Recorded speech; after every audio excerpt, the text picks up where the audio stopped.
আওয়ামী লীগের ৩১ জেলা, ঢাকা মহানগর উত্তর, দক্ষিণ ও সহযোগী সংগঠনের বাকি পূর্ণাঙ্গ কমিটি চলতি মাসেই ঘোষিত হবে বলে জানিয়েছে নেতারা। এরই মধ্যে এসব কমিটির যাচাই বাছাই চূড়ান্ত হয়েছে। দলের সভাপতির অনুমোদনের পরই প্রকাশ করা হবে নাম। চলতি সপ্তাহে একে একে প্রকাশ করা হয়েছে শ্রমিক লীগ, কৃষক লীগ, মহিলা শ্রমিক লীগ ও স্বেচ্ছাসেবক লীগের কমিটি। গেল বছরের ২০ ও ২১ ডিসেম্বর অনুষ্ঠিত হয় আওয়ামী লীগের ২১তম জাতীয় সম্মেলন। এর আগেই সব সহযোগী সংগঠনের সম্মেলন শেষ হলেও তখন ঘোষণা করা হয় শুধু সভাপতি ও সাধারণ সম্পাদকদের নাম। সেই থেকে নেতাকর্মীরা অপেক্ষায় ছিলেন পূর্ণাঙ্গ কমিটির।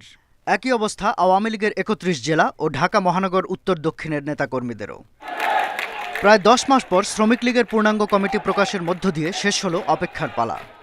সহযোগী সংগঠনের পূর্ণাঙ্গ কমিটি করা তো শুরু হলো। সাধারণ সম্পাদকের বক্তব্য অনুযায়ী তিনি সকলকে আবারও তাগিদ দিয়েছেন পূর্ণাঙ্গ কমিটিগুলো জমা দেওয়ার জন্য, এবং বোধহয় এটি পূর্ণাঙ্গ কমিটি দেওয়ার ক্ষেত্রে সংশ্লিষ্ট যে সমস্ত সহযোগী সংগঠন নেতৃবৃন্দ আছে তারাও বেশ মনোযোগী।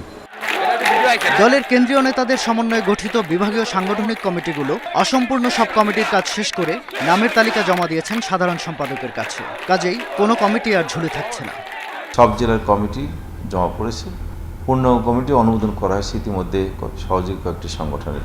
এখন আমাদের বাকি আছে আওয়ামী যুবলীগের সংগঠন আছে, এবং আমাদের ৩১টা জেলার মহানগর, ঢাকা উত্তর দক্ষিণ সহ যে বাকি আছে সেগুলো আমরা আশা করছি খুব দ্রুততম সময়ের মধ্যেই এইগুলা কমিটি পূর্ণাঙ্গ অনুমোদন দেওয়া হবে।